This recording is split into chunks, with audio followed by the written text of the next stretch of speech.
Yeah, hello guys. Yeah, myself Ganesh. I am currently the tutor of this course. This playlist Java for absolute beginners, and I am going to explain you Java programming in much detail and more hands-on way. And this playlist will make you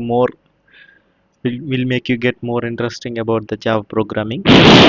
So first of all, I would like to say about the course plan playlist plan. First I am going to explain about Java basics, and then core Java, and let's dive into more about core Java, and then next oops concepts, and then next advanced core, and then next we will do mini projects on Java. So ఇప్పుడు మనం ఈ ప్లేలిస్ట్లో ఉన్న first video introduction of Java ప్రోగ్రామింగ్లో మనం ఈరోజు ఏం తెలుసుకోబోతున్నాం అనేది చూద్దాం. So today in this video I will be explaining about Java programming, why Java, when Java, features of Java, and comparison with C programming, and what is difference between structure oriented programming versus object oriented programming, JVM, JRE, JDK, differences and what are these, and what is difference between compilation and interpretation. So are you excited? So let's start with some textbook definitions, and let's explain more about the textbook definitions. So coming to the history of Java, Java began in 1991 at Sun Microsystems. So Sun Microsystems అనే company జావాని మనకి introduce చేసింది, and then it was acquired by Oracle. So at present మనం చూస్తే JDK అని చూస్తే మనకి Java సంబంధించిన డెవలప్మెంట్ కిట్స్ అన్నీ ఒరాకిల్ ఒరాకిల్ వెబ్సైట్లో దొరుకుతాయి. So first Sun Microsystems ద్వారా ఇంట్రడ్యూస్ అయిన జావా కాస్త ఒరాకిల్ ద్వారా డెవలప్ చేయబడింది. So coming to Java programming definition, Java programming refers to development of software applications using the Java programming language. So almost Java ప్రోగ్రామింగ్లో entry అయ్యే ఎవరికైనా C programming మీరు ఖచ్చితంగా cover చేసి ఉంటారు. సో సి ప్రోగ్రామింగ్తో కంపేర్ చేసుకొని చూస్తే జావా అనేది much better language in terms of many aspects. So మనం జావా గురించి తెలుసుకొని తర్వాత సితో కంపేర్ చేద్దాం. So Java is high level object oriented and platform independent language, and it's well known for it's Vora capability అనమాట. So ఇక్కడ మనకు ఉంది కదా, right once run anywhere.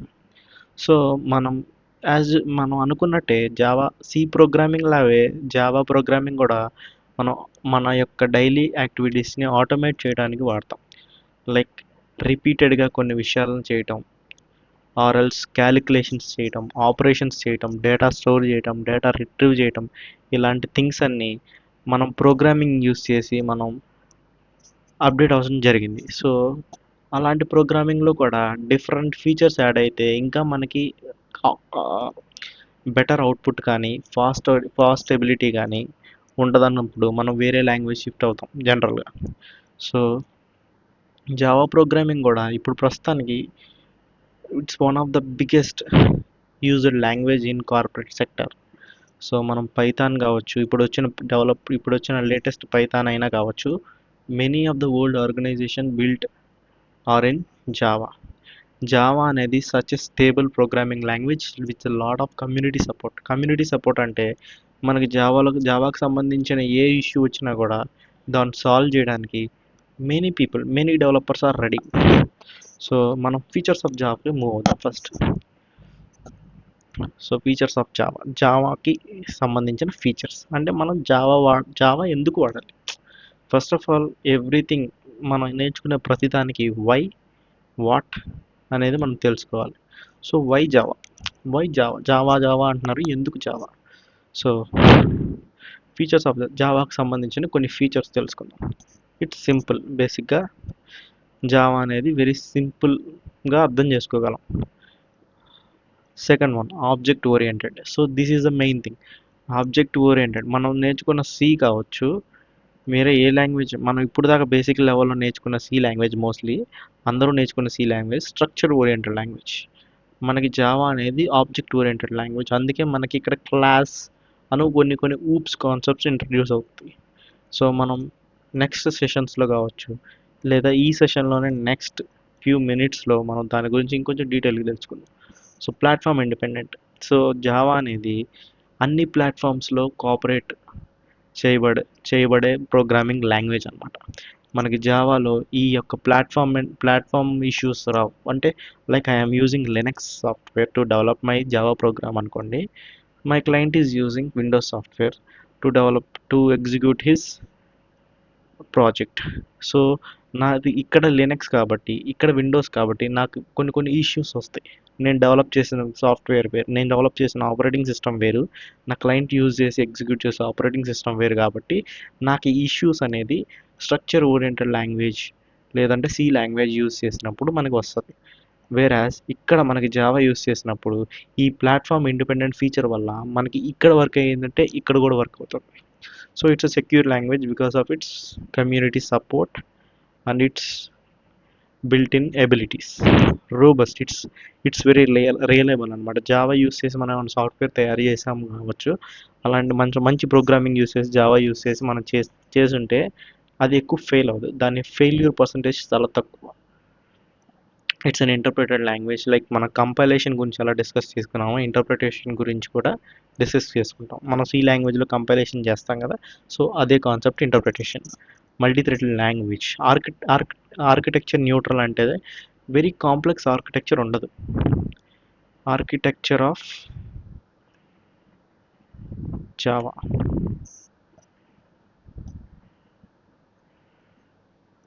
Simple. Source code, Java compiler, byte code, JVM, operating system.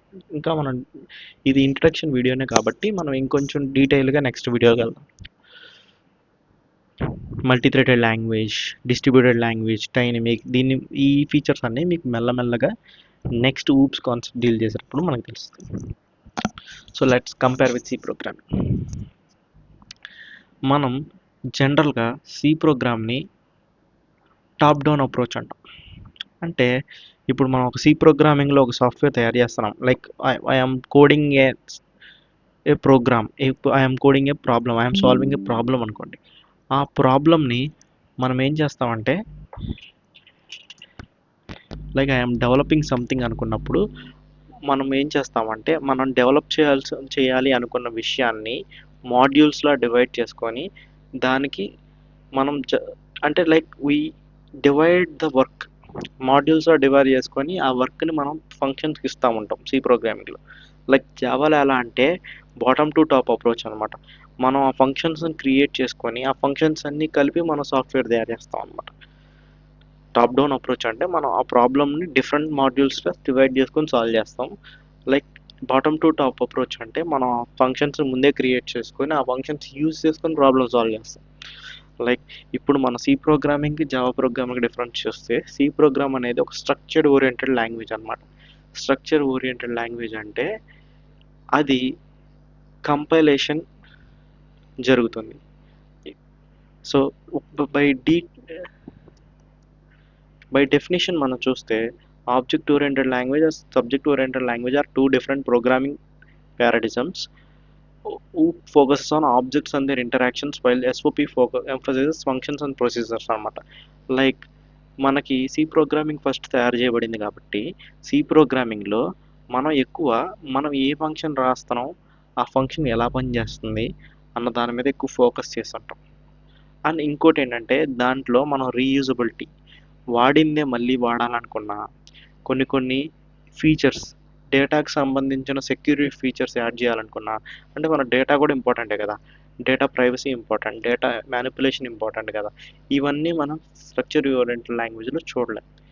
Wear మనం దాన్ని object oriented language కింద update చేసినప్పుడు like మనం అప్గ్రేడ్ అయినప్పుడు ఓఓపికి అప్గ్రేడ్ అయినప్పుడు మనకు కొన్ని ఫీచర్స్ యాడ్ అవుతాయి. Encapsulation, inheritance, polymorphism, class, object, constructor ఇలాంటి కాన్సెప్ట్స్ యూస్ చేసి మన డేటాని ఇంకొంచెం బెటర్గా మ్యానిపులేట్ చేయగలం ఇంకొంచెం బెటర్గా ఆపరేట్ చేయగలం, ఇంకొంచెం సెక్యూర్గా ఉంచగలం. So advantages of object oriented programming చూస్తే మనం తెలిసిపోతుంది మనకు క్లియర్గా. కోడ్ రీయూజబిలిటీ, ఇన్హెరిటెన్స్, ఇవన్నీ మనం తర్వాత తెలుసుకుందాం. కోడ్ రీయూజబిలిటీ, కోడ్ని మళ్ళీ మళ్ళీ ఆల్రెడీ ఒక కోడ్ని మనం డెవలప్ చేసి ఉన్నామంటే ఆ కోడ్ని మళ్ళీ మళ్ళీ వాడుకోవడానికి కోడ్ రీయూజబిలిటీ. మాడ్యులారిటీ, అంటే programs are divided into well defined objects making them easier to understand, maintain and extend అనమాట. ఒక ప్రోగ్రామ్ని మళ్ళీ యూస్ చేసుకొని దాన్ని ఎక్స్టెండ్ చేయడం కావచ్చు, మెయింటైన్ చేయడం కావచ్చు, ఈజీగా అర్థం చేసుకోవడం కావచ్చు, మనం మాడ్యులారిటీ అంటాం. Real world modelling, real world ప్రాబ్లమ్స్ని, కాంప్లెక్స్ సిస్టమ్స్ని సాల్వ్ చేయడానికి ఇది కొంచెం బెటర్ ఆప్షన్స్ ఇస్తుంది మనకి. ప్లస్ వేరే స్ట్రక్చర్డ్ ఓరియంటెడ్ ప్రోగ్రామింగ్ చూస్తే బిల్డింగ్ టాప్ డౌన్ అప్రోచ్, మనం ఇందాక మాట్లాడుకున్నాం, breaking down the problem into smaller well defined modules or functions. ఇది important. Object oriented programs and programming అంటే ఆల్రెడీ ఉన్న మెథడ్స్, ఆల్రెడీ మనం క్రియేట్ చేసిన ఆబ్జెక్ట్స్ని కలుపుకొని మనం ప్రాబ్లమ్ సాల్వ్ చేస్తాం. అంటే వీ బిల్డ్ యూజింగ్ బ్రిక్స్ అనమాట. మనం బిల్డింగ్ని బ్రిక్స్గా ఎలా కడతామో ఆబ్జెక్ట్ ఓరియంటెడ్ ప్రోగ్రామింగ్లో కూడా చిన్న చిన్న వాటిని కలుపుకుంటూ వెళ్ళి మనం ఒక పెద్ద ప్రోగ్రామ్ని కానీ పెద్ద ప్రాబ్లమ్ కానీ సాల్వ్ చేస్తాం. నో నో ఈ జావా ఎలా వర్క్ చేస్తుంది, ఇప్పుడు నేను నా యొక్క సి ప్రోగ్రామింగ్ రాశాను. హలో వరల్డ్ ప్రింట్ చేయడానికి hash include stdio int main open my main function printf double కోట్స్లో హలో వరల్డ్ అని రాసి నేను ప్రింట్ చేస్తాను. సో ఫస్ట్ దీన్ని మనం ఎగ్జిక్యూట్ చేయాలంటే కంపైల్ చేస్తాం. అంటే కంపైల్ చేసి దాంట్లో ఉన్న ఎర్రర్స్ని మనం చూస్తాం. కంపైలేషన్ ఎర్రర్స్ ఉంటే మనం సాల్వ్ చేసుకుంటాం. దాన్ని కంపైల్ చేసినప్పుడు మనకి మెషిన్ కోడ్ జనరేట్ అవుద్ది. ఆ మెషిన్ కోడ్ యూస్ చేసి మన అవుట్పుట్ మనం చెక్ చేస్తాం. జావా అనేది అలా కాదు. అంటే C programming is a compiled language, అంటే కంపైల్ చేసి అవుట్పుట్ చెక్ చేస్తాం. Java is both compiled and interpreted language. No difference between compilation and interpretation. Compile అంటే ఏంటి, ఇంటర్ప్రిట్ అంటే ఏంటి? ఇక్కడ మనకు ఉంది కదా, సోర్స్ కోడ్ ఉంది, తర్వాత జావా కంపైలర్ యూస్ చేసి బైట్ కోడ్ జనరేట్ చేస్తాం. బైట్ కోడ్ యూస్ చేసి జేవిఎంకి ఇచ్చి ఆపరేటింగ్ సిస్టంలో ఎగ్జిక్యూట్ చేసి మనం 2 and 4 మెకానిజం చేస్తాం. So what is compiler, what is interpreter? Compiler versus interpreter. So how compiler works అనేది చూడండి. సోర్స్ కోడ్ అంటే మన కోడ్ కంపైలర్ తీసుకుంటుంది, ప్రీ ప్రాసెసింగ్ చేస్తుంది, అన్నది మెషిన్ కోడ్ జనరేట్ అవుతుంది, అవుట్పుట్ ఇస్తుంది. సో ఇక్కడ హౌ ఇంటర్ప్రిట్ వర్క్ అంటే సోర్స్ కోడ్ని కంపైలర్ తీసుకొని ప్రీ ప్రాసెసింగ్ చేసి అవుట్పుట్, అంటే మధ్యలో మిషన్ కోడ్ అనే విషయాన్ని మనం స్కిప్ చేస్తాం. ఈ ఈ యొక్క కంపైలేషన్కి ఇంటర్ప్రిటేషన్కి తేడా ఏంటంటే కంపైలేషన్ ఎప్పుడూ ఒకేసారి జరుగుతుంది. అంటే సింపుల్గా కంపైలేషన్కి ఇంటర్ప్రిటేషన్కి రియల్ వరల్డ్ ఎగ్జాంపుల్ ఒకటి చెప్పిన, లైక్ ఇప్పుడు ఒక కుక్ వండుతున్నాడు, కుక్ వండేసి డిష్ అక్కడ పెడితే నేను వెళ్ళి తిన్నాను, దట్స్ కంపైలేషన్. కుక్ అనేవాడు వండుతున్నప్పుడు నేను చూస్తూ చెక్ చేస్తూ డిష్ అయిపోయిన తర్వాత తిన్నాను. సో ఇక్కడ మనకి ఇంటర్ప్రిటెడ్ ఈస్ మోర్ సెక్యూర్ అనమాట. చూడండి, compiler takes the entire program in one go. Entire ప్రోగ్రామ్ని ఒకేసారి మనకి కంపైల్ చేస్తుంది. ఇంటర్ప్రిటర్ ఏంటంటే takes line by line of code at a time. ఒక లైన్ని కంపైల్ చేసి నెక్స్ట్ మళ్ళీ ఇంకో లైన్కి వస్తుంది. Compiler generates an intermediate machine code. Interpreter never produces any intermediate machine code. మనకి మెషిన్ కోడ్ ప్రొడ్యూస్ మధ్యలో అసలు చేయదు. Compiler is best suited for production environment. Interpreter is best suited for software development environment. ఇది మనకి next మనం advance అయ్యే కొద్దీ మనకి క్లారిటీ వస్తుంది. So a compiler displays all errors after compilation at the same time. Interpreter displays all errors each line by line. అంటే మనకి ఎలా అంటే ఇలా మనం ఇంటర్ప్రిట్ చేసేటప్పుడు లైన్ బై లైన్ ఎర్రర్స్ మనకి చూపిస్తుంది. అప్పుడు మనం లైన్ బై లైన్ రన్ టైంలోనే సాల్వ్ చేసుకోవచ్చు కదా. No intermediate code, less memory required. మనకి మెమరీ సేవ్ అవుతుంది, మధ్యలోనే సాల్వ్ చేసుకోవచ్చు. కోడ్ అంతా ఎగ్జిక్యూట్ అయిన తర్వాత మనకి కొన్ని ఫంక్షన్స్ పని చేయొచ్చు, కొన్ని ఫంక్షన్స్ పని చేయవు. సో మనకి అల్టిమేట్గా కోడ్ అంతా ఎగ్జిక్యూట్ అయిన తర్వాత అసలు పని చేయదు, ఎందుకంటే ఒకేసారి మనకు కంపైలేషన్ జరుగుతుంది కాబట్టి. ఇలా ఇంటర్ప్రిట్ జరిగినప్పుడు ఒక వర్క్ అయ్యే ఫంక్షన్స్ని వర్క్ అవ్వని ఎర్రర్స్ ఉన్న ఫంక్షన్స్ ఇన్ఫ్లుయెన్స్ చేయవు. కొన్ని ఫంక్షన్స్ వర్క్ అవుతాయి, కొన్ని ఫంక్షన్స్లో ఎర్రర్స్ ఉంటాయి. లైక్ కొన్ని కొన్ని ఎక్సెప్షన్స్ ఉంటాయి. సో ఈ ఫంక్షన్ అనేది ఈ ఫంక్షన్ యొక్క ఫంక్షనాలిటీని ఎఫెక్ట్ చేయదు.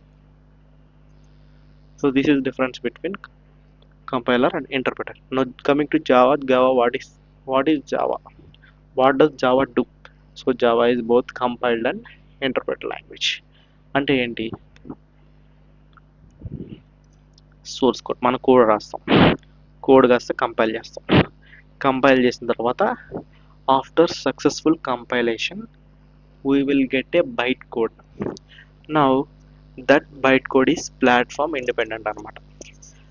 ఇందాక మనం ఫీచర్స్ ఆఫ్ జావాలో సింపుల్ ఈజ్ తీసేయండి, ఆబ్జెక్ట్ ఓరియంటెడ్ మనకు కవర్ అవుతుంది. ఎందుకు మనం ఆబ్జెక్ట్ ఓరియంటెడ్ గురించి మాట్లాడుకున్నాం? ఏంటి ఆబ్జెక్ట్ ఓరియంటెడ్ అనేది స్ట్రక్చర్ ఓరియంటెడ్ ఆబ్జెక్ట్ ప్రోగ్రామింగ్కి కొంచెం అప్గ్రేడేషన్, డేటా సెక్యూరిటీ కోసం, డేటా మ్యానిపులేషన్ కోసం, డేటాని ఇంకొంచెం బెటర్గా మాడ్యులర్ చేయడం, మాడ్యులారిటీ ఫంక్షన్స్ కోసం, రీయూజబిలిటీ కోసం మనం ఆబ్జెక్ట్ ఓరియంటెడ్ ప్రోగ్రామింగ్కి షిఫ్ట్ అయ్యామని తెలిసింది. మనం ముందు దాని ప్రోగ్రామ్స్ కోడ్ చూద్దాం.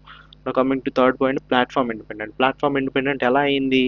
నా కోడ్ లినక్స్లో చేసిన, నేను నా కోడ్ విండోస్లో చేసిన, నా క్లయింట్ ఎలా యాక్సెస్ చేయగలుగుతున్నా అంటే because of this byte code.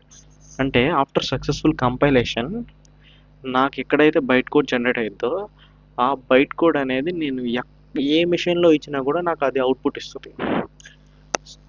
Next ఈ బైట్ కోడ్ జనరేట్ అయిన తర్వాత నేను ఏదైతే జావా వర్చువల్ మెషిన్కి ఇస్తానో అది నాకు ఏం చేస్తుంది అంటే ఇంటర్ప్రెట్ చేస్తుంది, అంటే లైన్ బై లైన్ ఎగ్జిక్యూట్ చేస్తుంది. So this is how. So C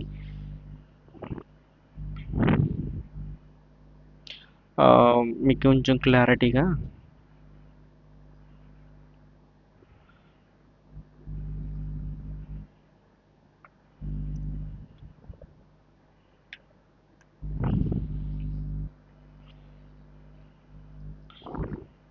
ఇది ఎక్కువ కాంప్లెక్స్ అయిపోద్ది డిస్కస్ చేసే కొద్దీ.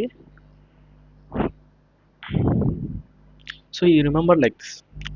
మనం ఫ్యూచర్ లైక్ ఫర్దర్ వీడియోస్లో ఇంకొంచెం ఆర్కిటెక్చర్ ఆఫ్ ఇంటర్ప్రెటర్ గురించి ఇంకొంచెం బెటర్గా డిస్కస్ చేసుకోవచ్చు. So Java is both compiled and interpreted language.